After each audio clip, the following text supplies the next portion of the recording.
All right, we are going to call the meeting to order. It is 2:33 p.m. on this 9th of February, 2017. I feel like you have those moments where you feel like you're like traveling forward in time. I feel like I can't believe it's February 2017. Yep. How did we get here, everyone? Where did January go? I know. Time flies when you're Busy. doing stuff, exactly. I wouldn't say having fun. Actually, I'm going to start the meeting with a safety moment. It was recommended to us recently that, you know, every meeting we do, we start with a safety moment, and walking into the room, hearing somebody sneeze, it was actually related to it, because as I was in the bathroom thoroughly washing my hands, if you haven't heard, the flu is going around, and it's hitting a lot of people, a lot of offices, including this building, very, very hard. So you're in this building, you're touching hard surfaces. I recommend washing your hands thoroughly and using hand disinfectant and keeping yourself, exactly, and keeping yourself not ill. So that's just, it's the time of year. If you've been paying attention to the news, they say it's the flu season hasn't hit full board yet. So be prepared. Keep yourself safe and healthy, everybody. Wash your hands, and if you're sick, stay home. Please. All right. That's Drive carefully.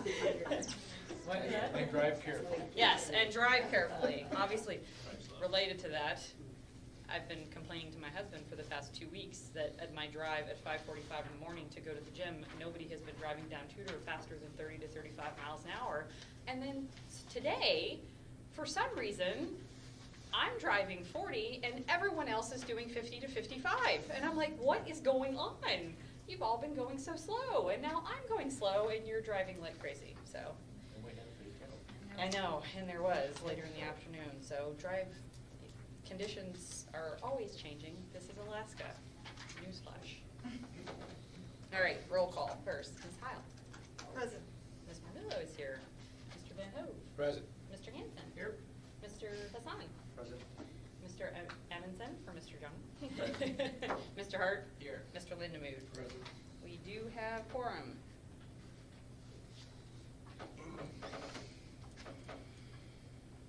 Sorry. And Craig's not here to do my public involvement announcement. Do you know the announcement, please? I'll give it my best. Yes. Thank you, Madam Chair. So these meetings are public meetings, and we're very glad you're here. And there is a process, and that is that staff will generally make a presentation, and then the committee will discuss it, and then the chair will open it up for conversation and discussion from the public. Thank you. So nice and public. All right, next up is the approval of the agenda. Move to approve. Second. Moved by Ms. Howell, seconded, I heard Mr. Amundsen first. Are there any opposed to approving the agenda? Hearing none, the agenda is approved. We do have one set of meeting minutes ahead of us for last month. Move to approve. Second. Moved by Mr. Lindemood, seconded by Ms. Howell. Are there any opposed to approving the minutes from last month?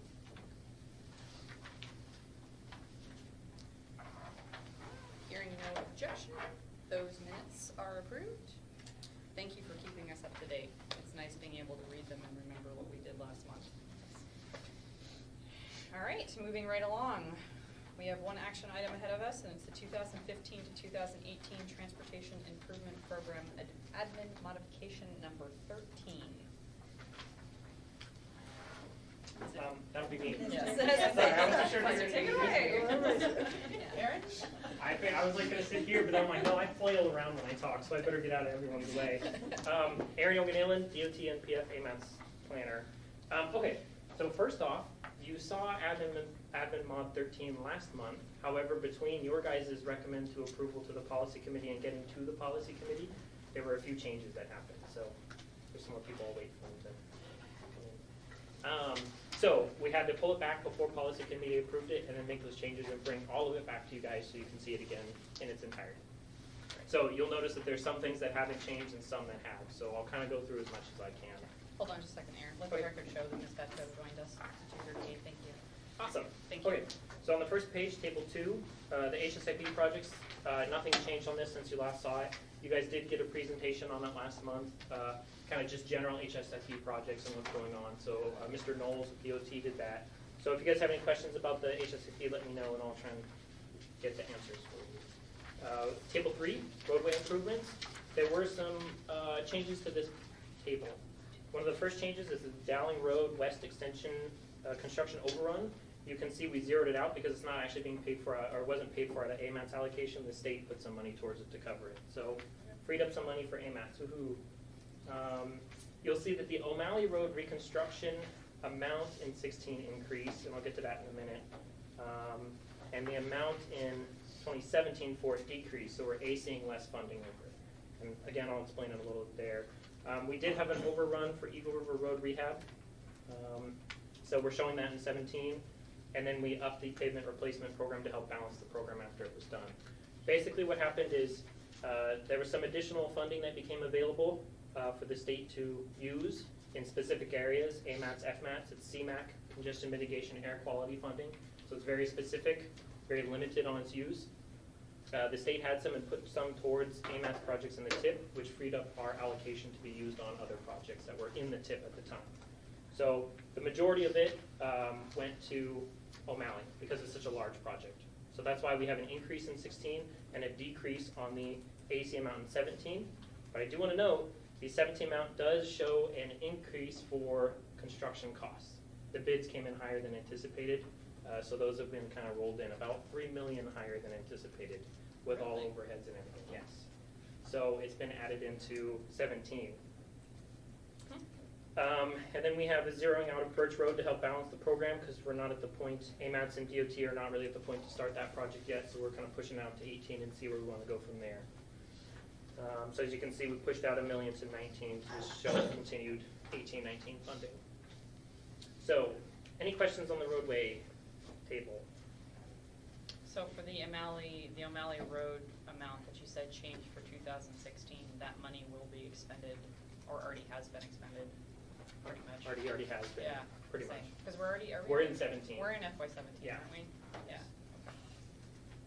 So it's I'm just sorry. kind of cleaning it up Yeah. because our 13 was really a cleanup from the fourth quarter obligation, but because some things had shifted around due to the extra funding that became available, we kind of wanted to reflect what actually happened in here. Okay. Okay, table 4, non-motorized.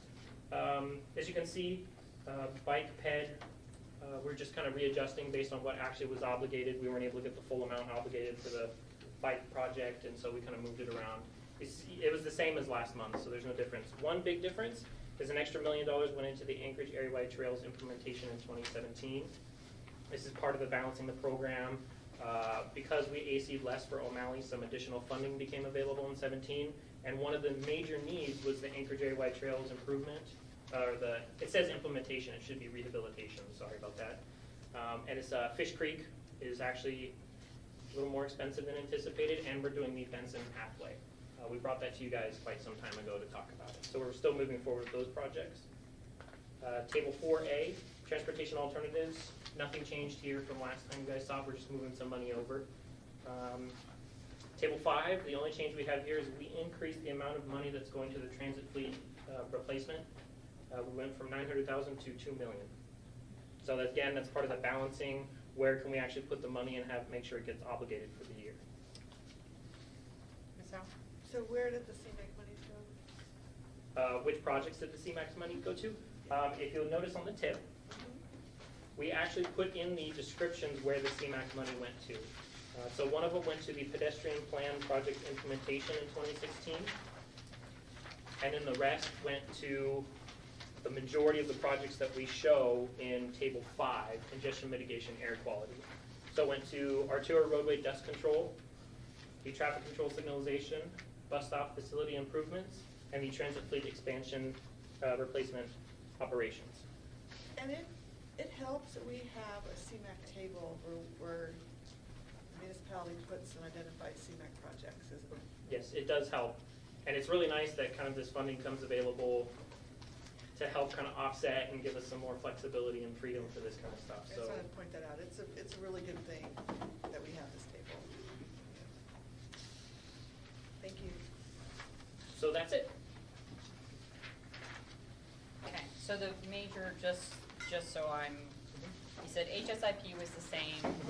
There were changes to the O'Malley Road numbers both in 2016-17, the adjustment for the Dowling Road extension for the cost overruns that were covered by the state. You balanced out the pavement replacement program, The Eagle River Road Rehab Overrun. the Eagle River Road rehab overrun. So those, most of the changes were really to Table 3, because Table 4, 4A, okay, and Table 5 was adjusted, because we increased the transit fleet expansion. And Table 4 numbers. had that extra million added for the. For the Anchorage area-wide trails rehabilitation. That is in correct. 17. Yes. Okay. All right. I was just making sure that I saw all the changes. All right, are there any other questions or comments from the committee?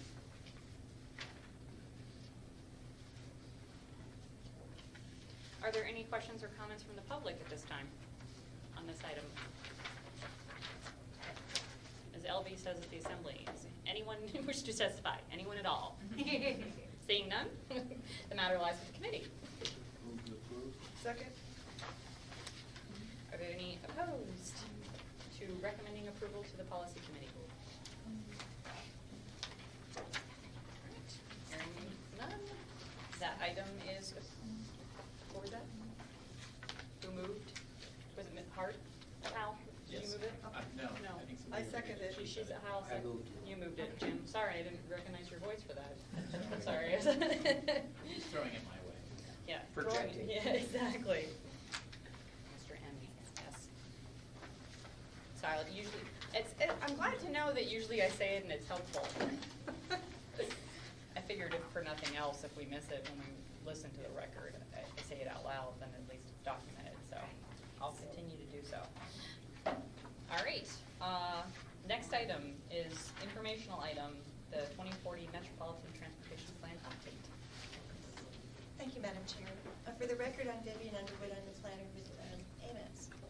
So for this item, you have a memo and you have a larger version of the schedule that we gave you last month, but for ease of reading. We heard from one of the members that they couldn't read it, so I wanted to make sure you could read it. And we also are giving you a copy of the contract scope of work. I think that if you have time to read it or just even zip through it, you may find it useful as we go through the project. And so I'm happy to report that we have a signed contract with HDR Alaska Inc. It was signed on January 31st. And the project team is shown, the contractor team is shown there.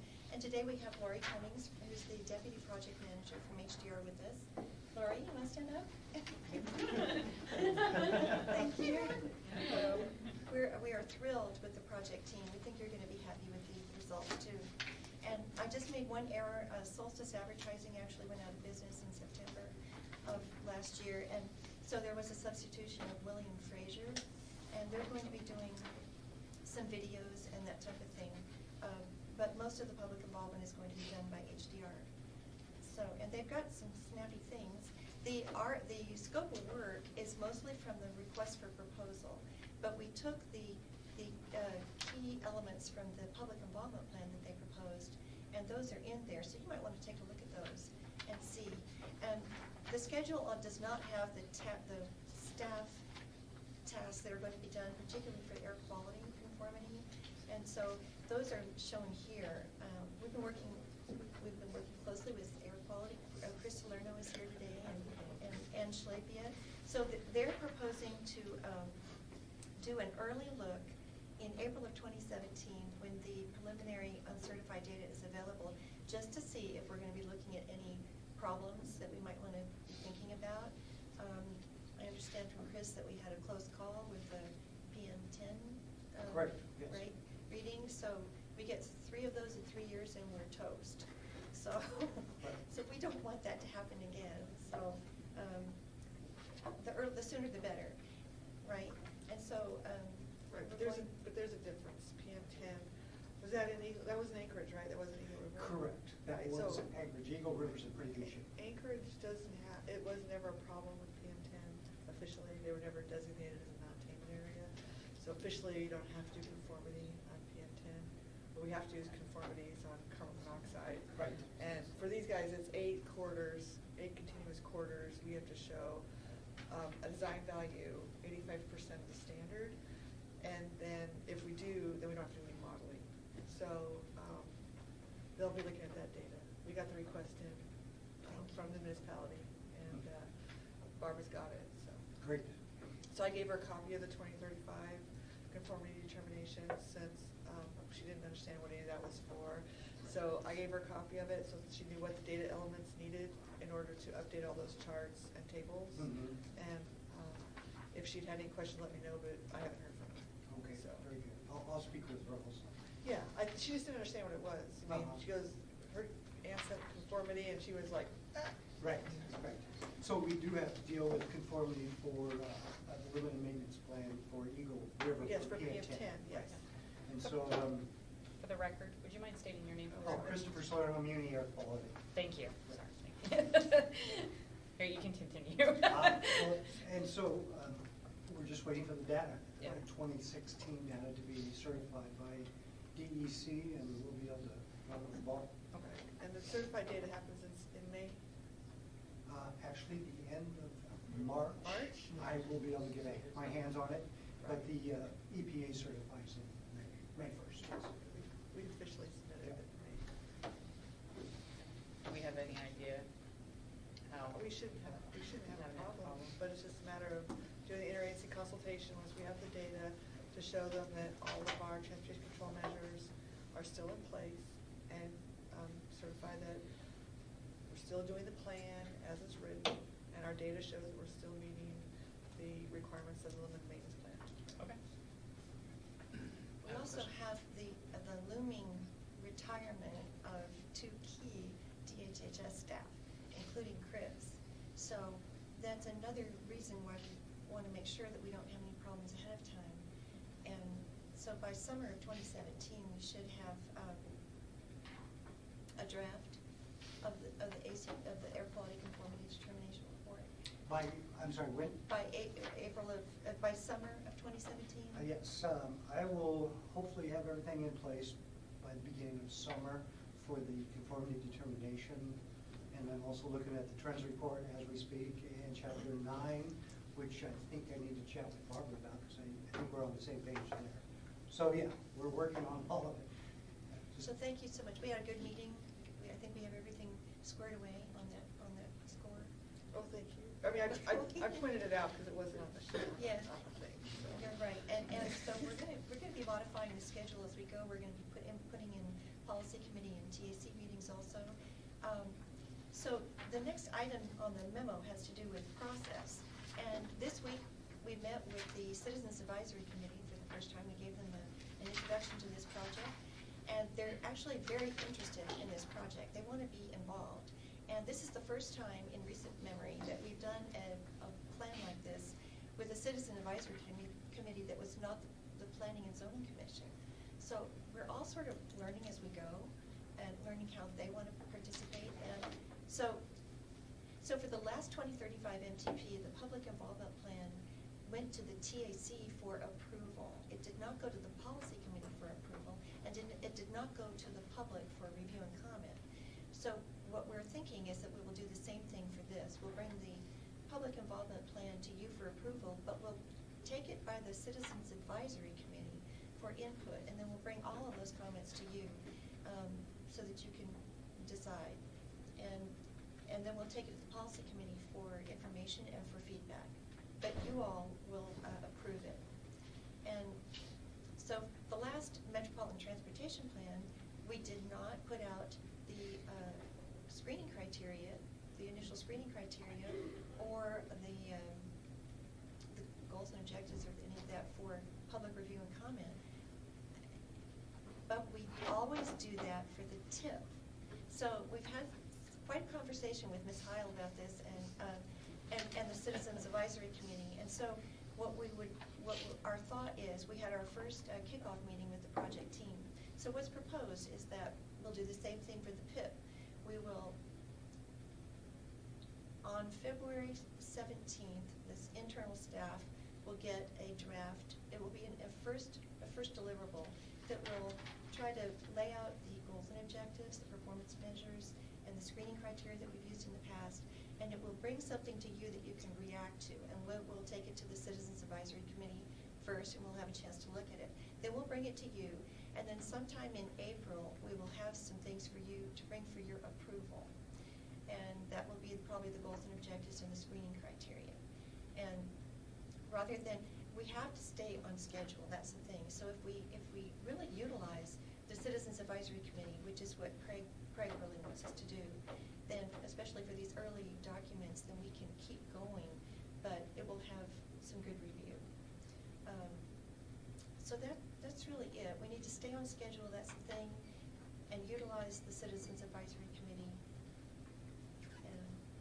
and ask you to do more approvals early on, and then take them to the Policy Committee for their feedback. But not put it out for public review.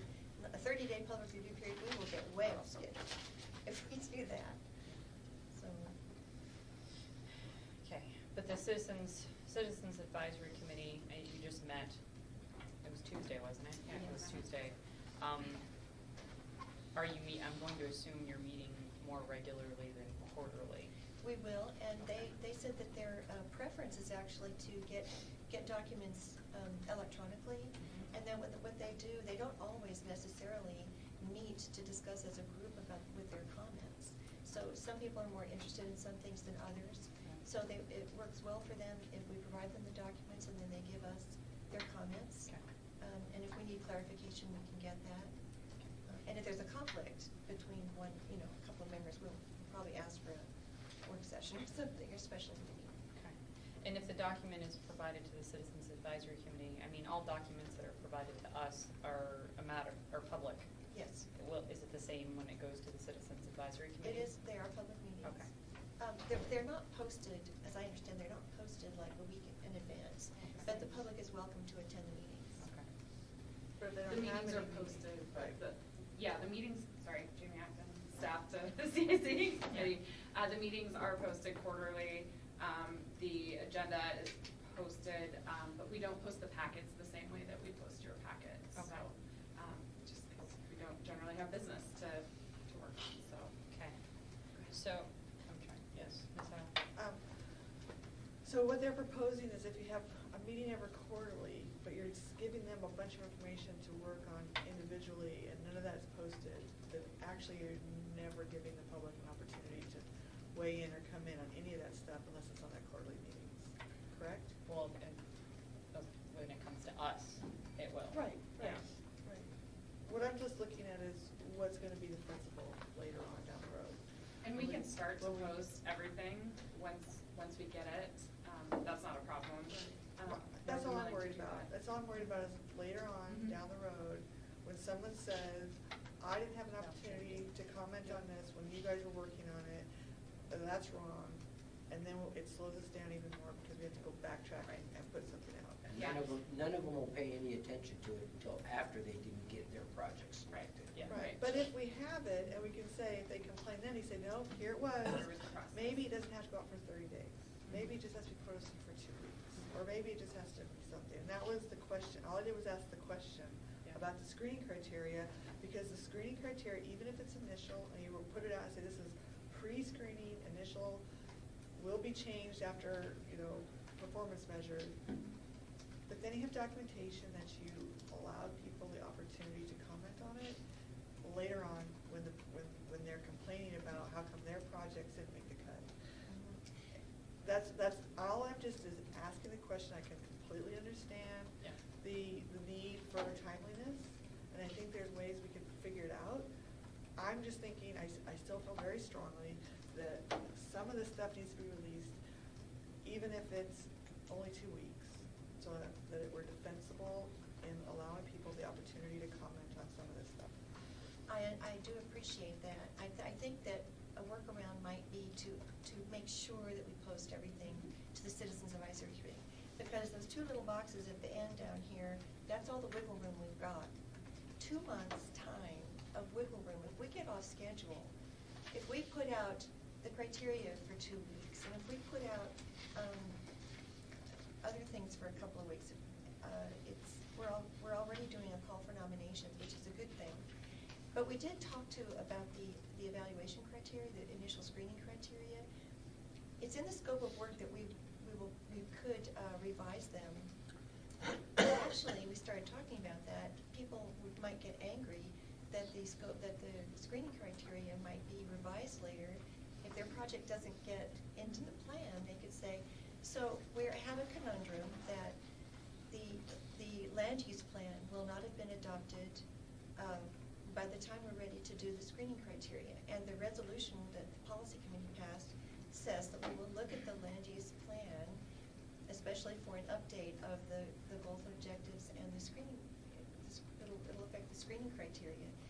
Likewise with the performance measures of the federal government. So we finally came to the realization that we have to just go ahead and do what we can.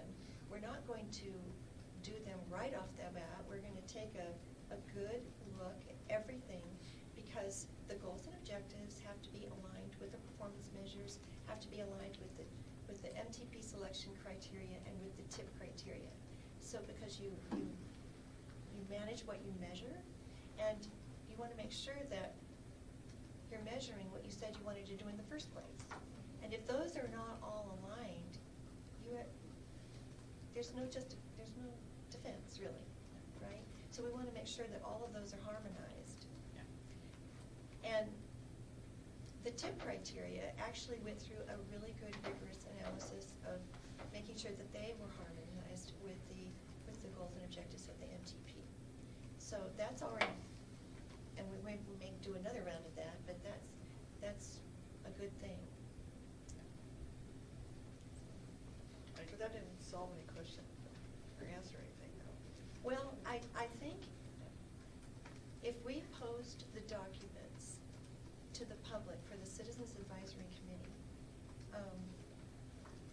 So how, you posted it, so how would I, as a citizen, know that they're there? And two, if I had a comment on them or a disagreement on them, how would I submit anything to that? when we bring them to the Technical Advisory Committee for approval, then that is a good opportunity for them to participate also. Right, but if you're going to post everything, typically what you do when you open something up, you say, here it is, and here's where you can submit comments, and they come in.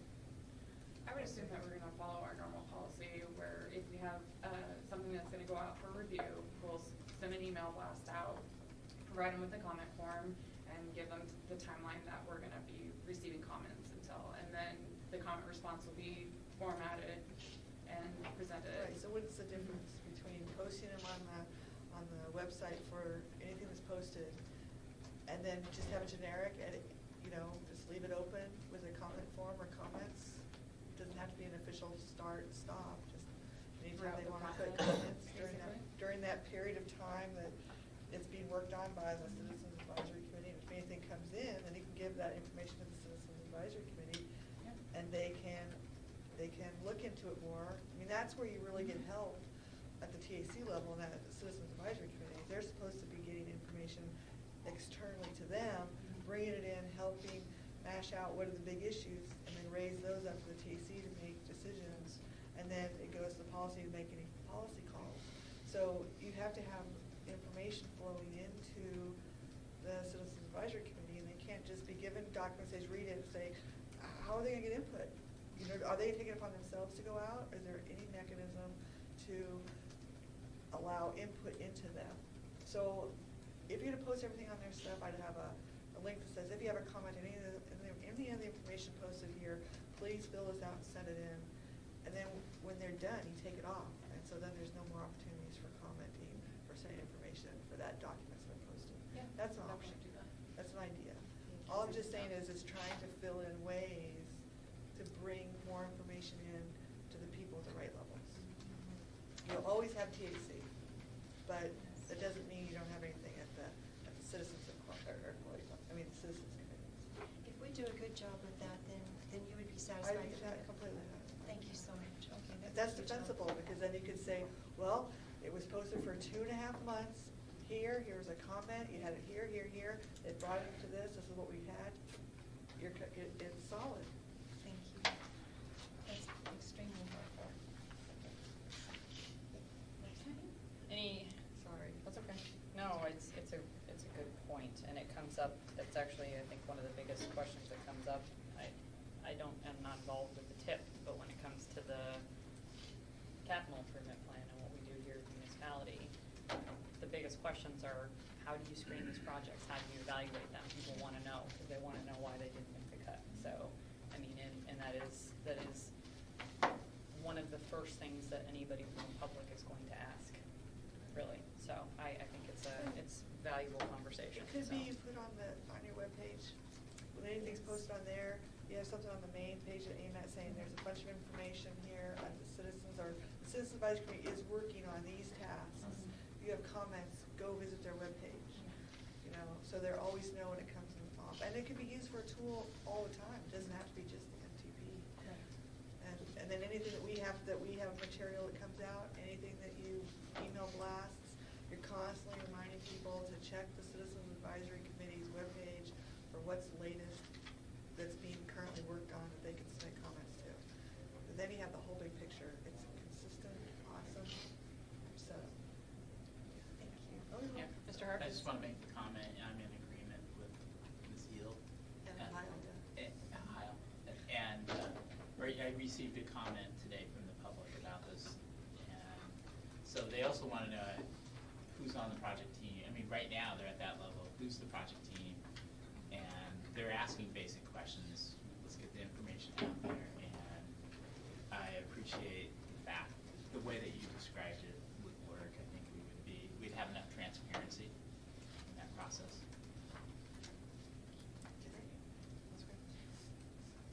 Did you have anything else in your presentation, or you?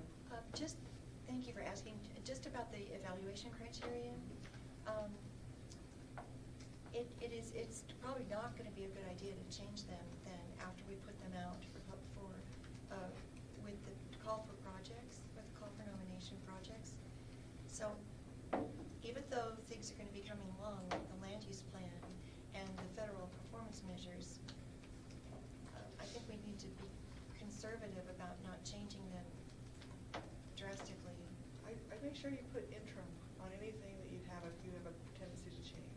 Because it's defensible in my opinion that you could say we got these projects came in and then the feds came in with their performance measures and we didn't want to, we had to use them, we have to look at it, we did it. You have your timetable.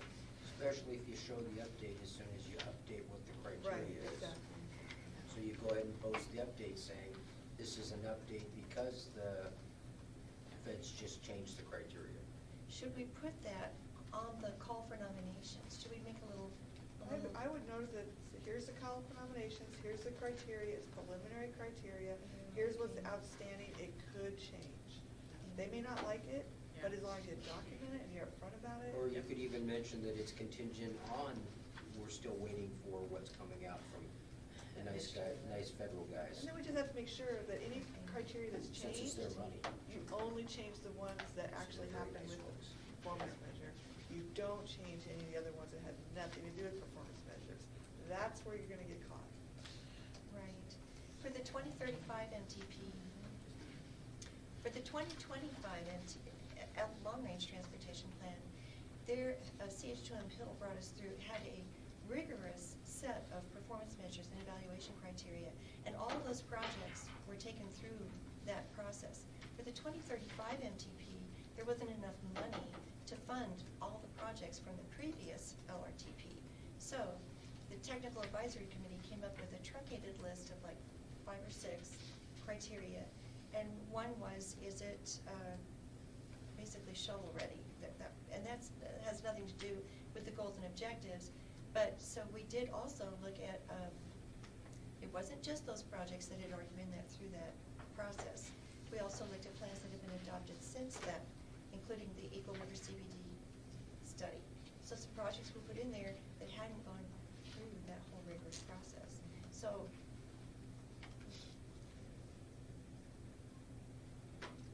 we need to be, we want to be cognizant of doing a good job on that front, you know, so that all the projects are given the same Evaluation, yeah, screen, definitely. I think, yeah, labeling everything draft is key. legally, I actually just got off the phone with my legal department right before I came to this meeting, having a discussion similar to that, so draft. Preliminary. Yeah, preliminary, something, I mean, and really, like she said, if we are alerting people to the possibility of a change, I mean, they have to understand that really, performance measures come out from the feds, and we have to adjust according to that, because the funding is contingent upon the performance measures in feds, so, the ties bind. Okay. Are there any other questions or comments for Vivian? Thanks for providing the scope of work. I appreciate that, and the schedule. Are there any questions or comments from the public at this time on this item? Anybody at all? Okay. Hearing none, we are on to item 6B, Green Streets. Oh, do we need to move? Yes? Okay. Don't forget to introduce yourself for the record. Even though a lot of us know you. I will try to keep a safe distance. I do apologize. I would have, if I could stay home, I would. So where's the spot to stand? Up there? Okay. We're gonna have to turn the light off. All right. It takes a little while, and we'll come on. I'll start off by introducing myself. My name is Robert DeVassi. I work for the Alaska Department of Transportation Public Facilities in the Highway Design section. I'm a project engineer. I also sit on the Air Quality Advisory Committee for AMATS. I'm here to present on green roads. So, quick off, who here has competed in a competition before? Kind of a science project, or E-Week is next week, and there's some student competitions going on, so show of hands. Do you feel that those competitions kind of created a better product or project? So that's kind of what the basis of green roads for horizontal construction is all about, similar to LEEDs in vertical construction. Who's familiar with LEEDs? Okay, so that's more buildings, green buildings. Well, green roads, or even green railways, for that matter, deals with transportation projects, and it's a rating system to compare projects with other projects around the world. And this is the manual that they're currently using, not very thick. And there's some handouts on the table for you to take home. So, in case you didn't know what Green Roads is a rating system that measures and manages sustainability transportation projects. So, it's a third party, so it's independent of your project team or where the funding source comes from. And they look at certain criteria and they rate it. And then you can also get it certified in different levels, and I'll go over that. So what it focuses on is both design and construction. So you're not just looking at, the planning or the operation, but focused right on design and construction. And I'll try to keep this to 10 minutes. I know you guys have places to go. So first of all, the manual is free. The online version is free. If you want to get a printable copy, it's $25, but the online PDF is free. And it's helpful for designers, planners, policymakers, everyone. There's great ideas in there. And it doesn't just, it looks at not just the minimums, but it introduces things you can go beyond. And the website is greenroads.org. So here are some benefits of green roads. It lowers emissions costs, lowers life cycle costs, strengthens local economies, same with the public health, and reduces the environmental impacts, and many, many more. And this is a picture of kind of a rain garden along the corridor where they were able to find some space and take care of some of the runoff from the street. With what Green Roads covers is certain categories. So there's 12 project requirements that you have to meet, your project has to meet, to satisfy it as a green road. And then from there, this is where you can get creative on the voluntary credits and creativity and effort credits. In these credits, there's certain points you can get based on your project and what you can do do within your project. And this is where you get your points to eventually be certified, either bronze, silver, gold, or evergreen level. And this is where you start thinking more than just the very minimums. Some of the project requirements are here. I just highlighted a few. You're looking at low impact development. You're also looking at community engagement, quality control, pollution prevention.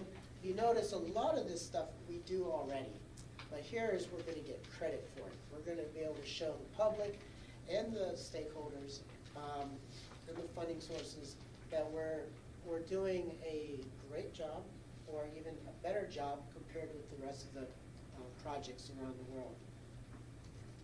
There's some other ones, utility conflict analysis. Now this is where we get into where we want to go beyond and kind of start thinking of ways that we can save money and make more of a sustainable project, and be able to make it last longer and provide more safety and better for the environment. So the voluntary credits, we can look at preferred alignment, we can, avoiding and minimizing environmental loss. So there's a lot. Habitat conservation, preserve, restore, protect habitat. So these are things that, you've probably noticed that we're kind of doing already, but here it creates a criteria that for us to follow and meet. And if you look through the manual, it gives you percentages, where if you have a certain percentage, but if you do maybe a little bit more, you get another point for that. So it's a competition. It's a way to be able to compete and to try to do a better job on these projects. And in doing so, in long run, you're saving costs. We'll get into that just a little bit. So I just wanted to highlight a few. Oil contaminant treatment. And here's some construction activities. And here we're getting into construction and minimizing health and safety hazards and work zone health and safety. So we're trying to improve safety here. We're trying to improve air emissions, water control, usage, measurement of on site, complete work, ahead of schedule. So there's a lot of criteria here, and I just wanted to point out just a few. Communication and outreach during construction, and even local economic development, stimulating the local economy. And that could be out in the villages using local workforces or local resources. Materials. So here we got materials and design, looking at recycled content. I know we have a glass issue.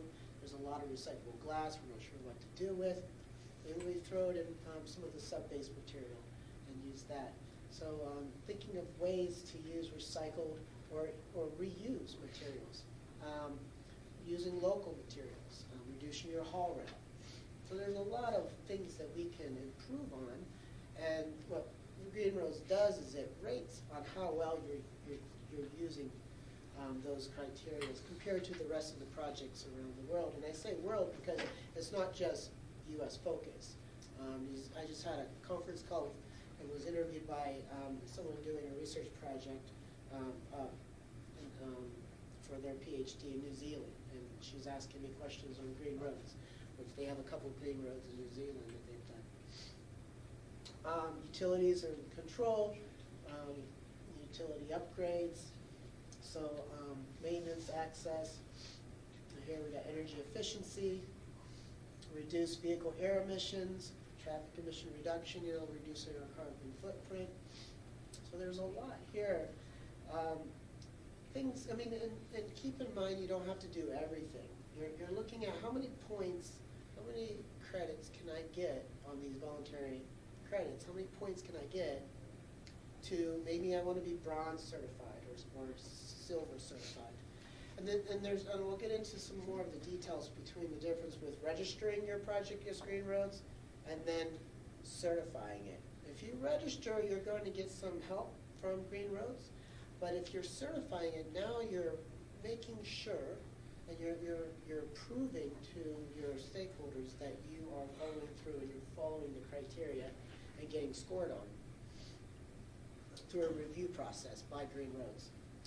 So here last is access and livability, And you can see some of these are starting to make things look prettier and nicer, and they're addressing a lot of the community concerns, safety, friendly projects, active transport modes.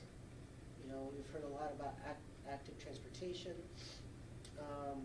culture and recreation, improving access to historical resources.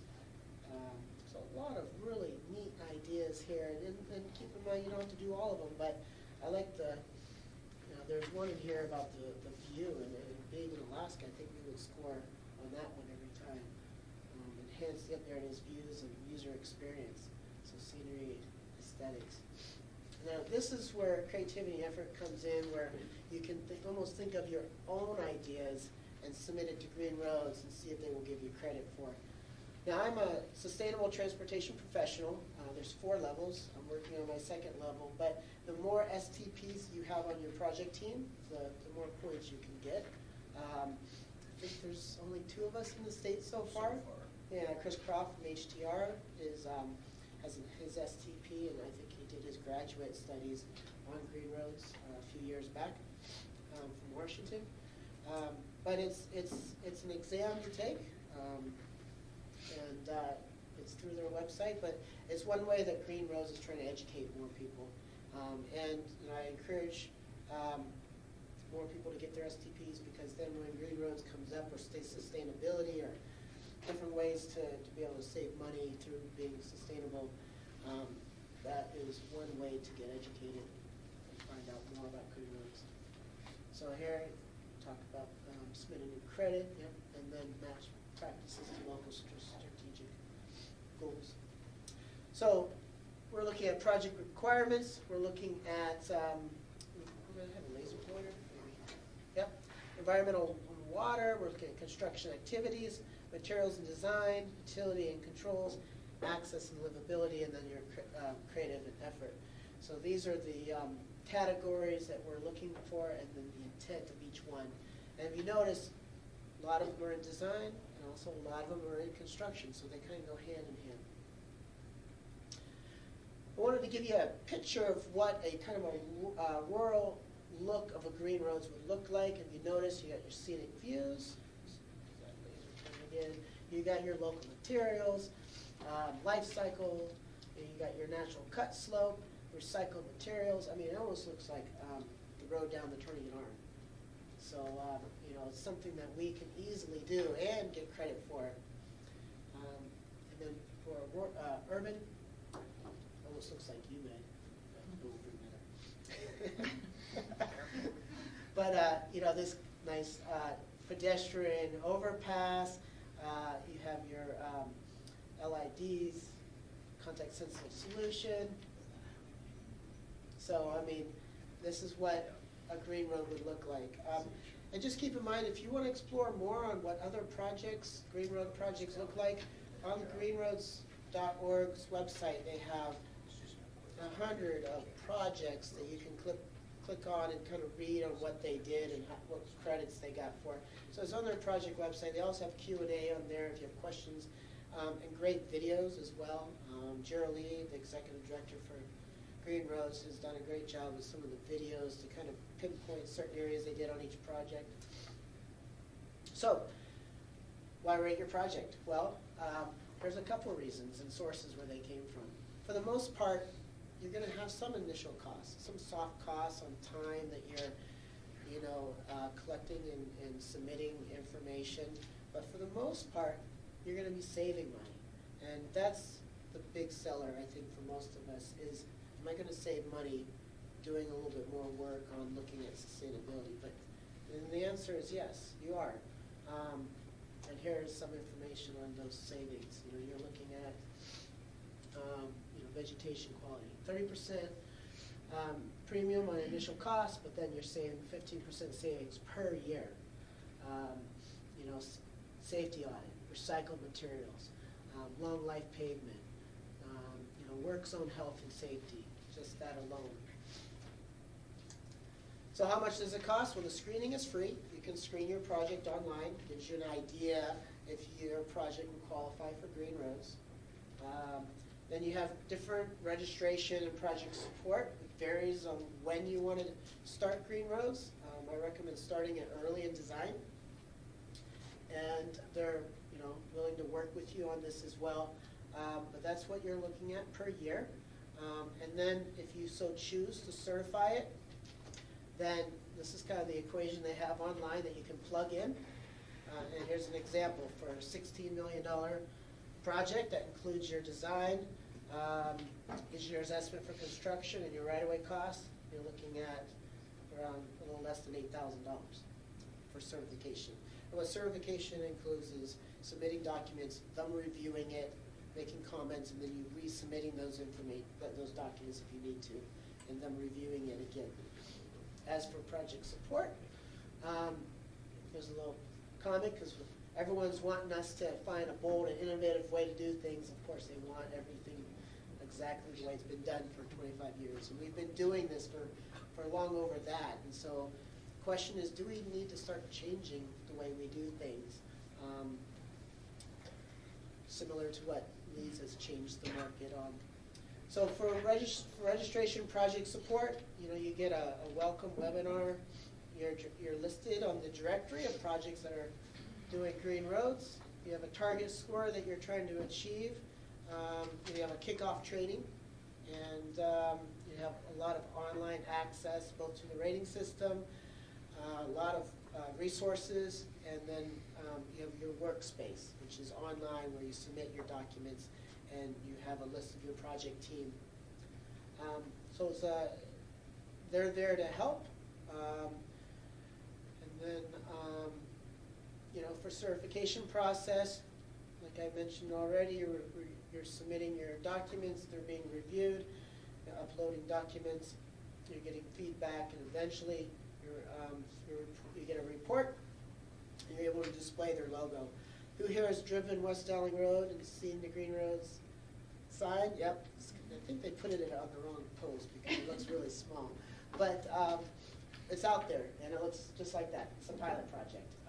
HDR is working on the same project, Green Roads, which they have submitted for E-Week as well as one of the projects. But they're looking at getting it certified. And let's see. And this is it.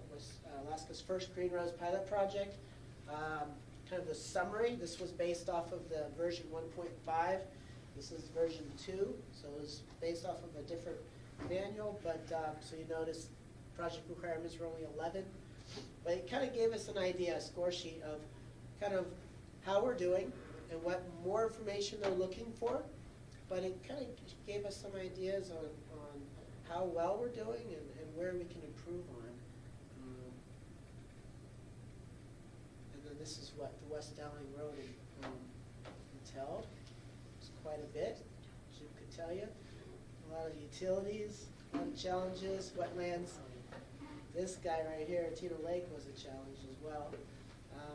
So it was a good project. The only downfall was that we started or introduced Green Roads in construction. So if we would have been more familiar with Green Roads and design, there would have been a few things we would have changed up or looked at or documented a little easier to find. So starting it early really helps, but we started in construction. It was a pilot project to kind of give us an idea of what it looked like. So what did we learn? Well, I think a quote from Jim says it the best. Not only did we want to open up this entire corridor for easy multimodal access, we wanted to do it the smartest way possible. And, I believe that 100%. I think all of us here want to be able to do the best that we can in a project to produce and use public money as wisely as possible. So pilot project, this was kind of the cost. DOT was the owner, HDR Alaska was the designer. Granite was the contractor, and they were very familiar with Green Roads, which was nice. I believe one of their main people sits on the board for Green Roads. And HDR is chasing it for bronze certified. I think that's my last slide. Yep. Before I ask if there's any questions, I just wanted to mention that Seward Highway from O'Malley to Diamond is going to be our first Green Roads project. that we're working with CH Hill on. And we are going to have an upcoming Green Roads Boot Camp. And I don't see why not, but if anyone here would like to come, they're more than welcome to. Just let me know, and I will let you know when we're having the boot camp. But we're looking forward to starting Green Roads with the Seward Highway, and seeing what benefits we can gain from it, what money that we can save, and to make this project as sustainable as possible. Any questions? Okay, there's handouts on your desk. Thank you again for having me. I have a question. Yes. Is there a community teaching component to this, like working with high school kids that may want a career in engineering or something like that? That would be a bonus point opportunity. That would be. I mean, and that would fall under the creativity and effort credit. I know they have a lot of the STPs that go after their Sustainable Transportation Professional certificate are in college. A lot of the college engineering students are very into green roads. But as for high school level, yeah, no, that's good. Robert? Uh-huh. Yeah. Diamond High School has the engineering program school. So Mhm. school, I'd be the first one Yeah. to start with. Mhm. That's already targeted towards Right. future engineers, so. That's a good point. And, you know, I've been doing more and more of these, and I'm more than willing, you know, Jim allowed me to go out to the high schools and colleges and just introduce green roads. You know, I'm on the advisory advocate council for green roads, and we're trying to discuss ways to reach more people. And, you know, I think the more information we get out there, the more people are aware of it, the more likely that we're able to start using green roads. But high school would be perfect, yeah. Great. Thank you. Thank you.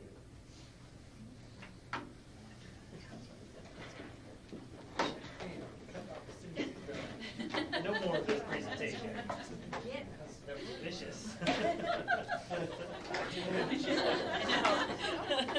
It's awesome.